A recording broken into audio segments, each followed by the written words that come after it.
Mais de 200 mil bolsistas da Coordenação de Aperfeiçoamento de Pessoal de Nível Superior, a CAPES, ainda não receberam pagamento nesse mês.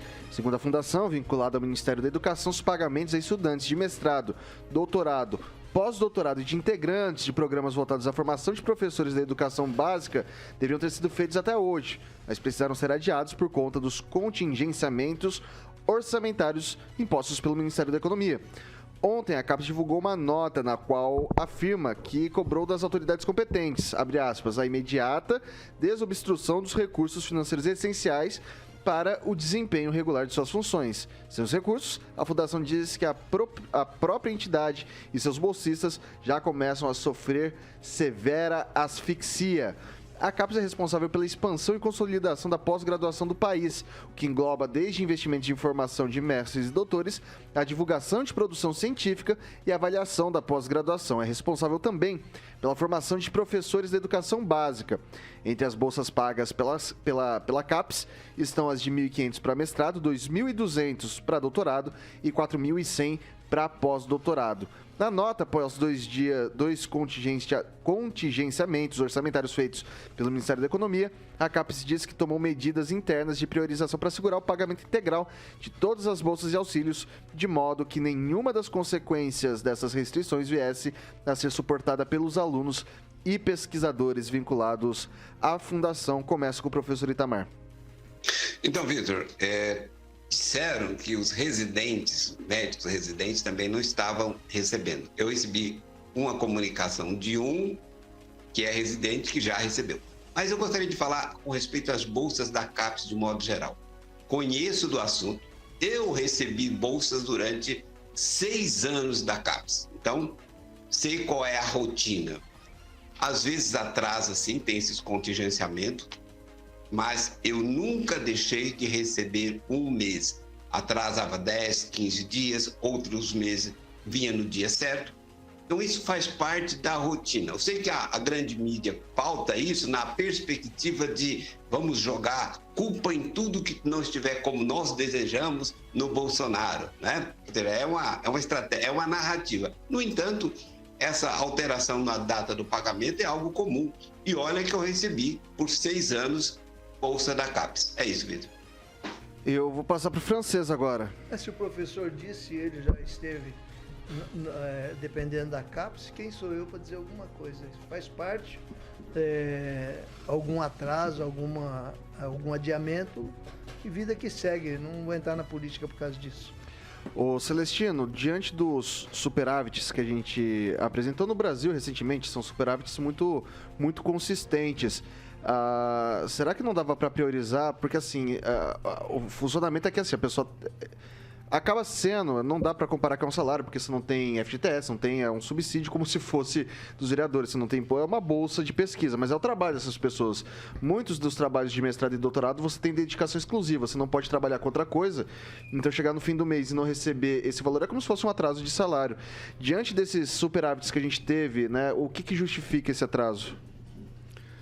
Talvez o contingenciamento, né, de verbas do MEC, por exemplo, para dar desconto, né, do FIES de até 95%. Ministério da Educação que não parou, né, inclusive fez um acordo com o governo britânico para a educação básica no atual governo, para se estender até 2026. Então, assim, o MEC não parou. Me causa estranheza aí, não sei quantos dias está em atraso, mas esse dinheiro vai para a universidade, né, na mão do reitor. Será que não está havendo uma represália a respeito para dar mídia, para dar assunto do atual governo, para falar que está cortando verba, está cortando e o governo não acabou, para depois lá na frente falar, nós precisamos de recurso para pagar os atrasados do governo Bolsonaro. Só para deixar registrado que esse dinheiro não passa pela universidade, o professor me corrija se eu estiver errado, vai direto para o bolsista da CAPES, não é? Em geral, vai direto para o bolsista. Eu recebia direto na minha conta. Então. São instituições diferentes, né? A universidade e a CAPES são instituições diferentes. Então o professor está mais qualificado do que a gente para responder tudo isso, porque a CAPES, na minha opinião, fazia parte da universidade, já que é um órgão independente da universidade, então não justifica o atraso. Ok, é pode falar. Do governo federal. A grande questão é que a gente está num momento no Brasil... Eu já vou até passar para você, Calazans. Pode emplacar já seu comentário. Eu pensei que o pode falar era para mim, né? Então... Pode. Desculpa. Não, é que o professor estava complementando aí a questão do... Perdão, professor, se for falar, fica à vontade. Não, mas pode prosseguir, Calazans. Tá. A gente está num momento no Brasil em que tudo é classificado como uma disputa de esquerda e de direita. E não é verdade, a gente tem coisa da vida real que acontece. Não é coisa de... Né, o tio Nenê não é da esquerda nem da direita. Não é isso? É o buraco na rua que tem que ser tapado. Então, o que acontece com o governo brasileiro? O governo teve superávit, teve uma ótima arrecadação, que mostra uma boa gestão, mesmo no momento de contexto difícil. O grande problema que nós temos é a tal da regra do teto de gastos, que eu já critiquei ela aqui.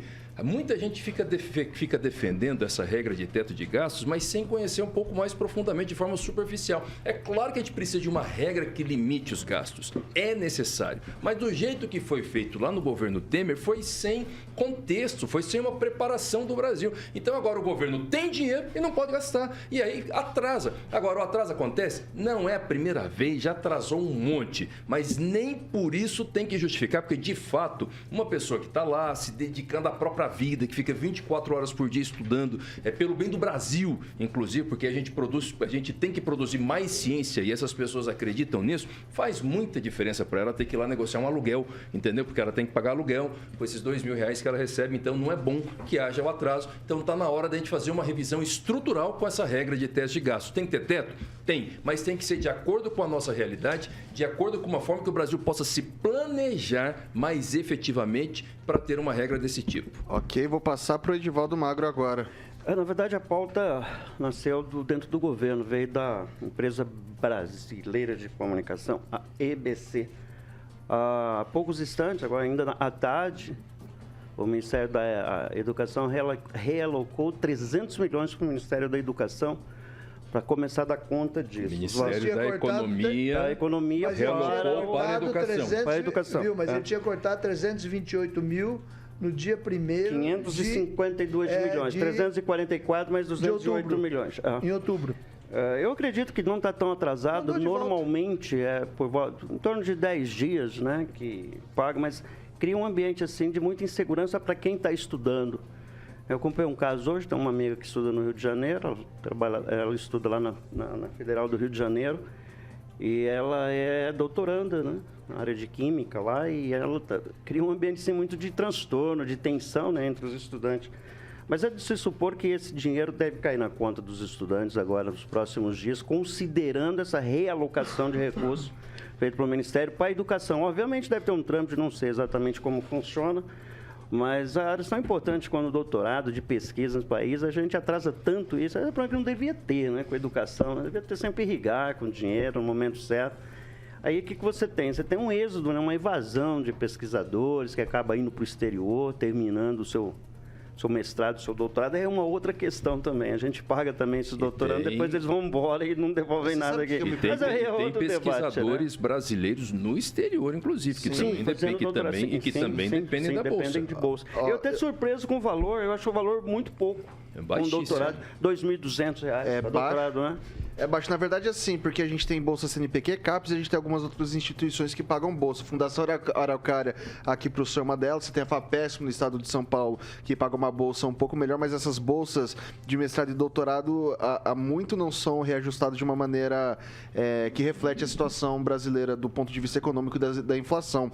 O que me chama a atenção nisso daqui, eu queria ouvir de vocês, é assim, bom, chegou no fim do ano, está tendo esse problema. Então, assim, é um problema que possível, o professor Itamar acabou de citar, que já atrasado, deve ser algo que seja reincidente, algo que acontece. Como que isso está sendo tratado, por exemplo, na transição? Está se prevendo alguma coisa para a CAPES? Está se prevendo alguma coisa pro MEC? Como que vai ficar essa situação? Quais são os recursos, ô Calazans? Tem essa previsão sim. Até eu volto a frisar aqui que está tendo um vácuo de atuação dos deputados e senadores bolsonaristas nessa transição, estão deixando o governo que não tomou posse ainda dar as cartas. Paciência, tá errado. Agora que tem, porque tem 25 milhões de reais que tem sido colocado nessa PEC, porque como a PEC não depende, nenhuma proposta de emenda constitucional depende da assinatura do presidente da República. Ela é só o Congresso que faz e ela está válida. Ela sendo aprovada nesse ano, tem 25 milhões de reais dessa PEC, que já é para o governo agora ainda, ele pagar fora do teto de gastos, e aí inclusive o valor das bolsas. Ok, maravilha.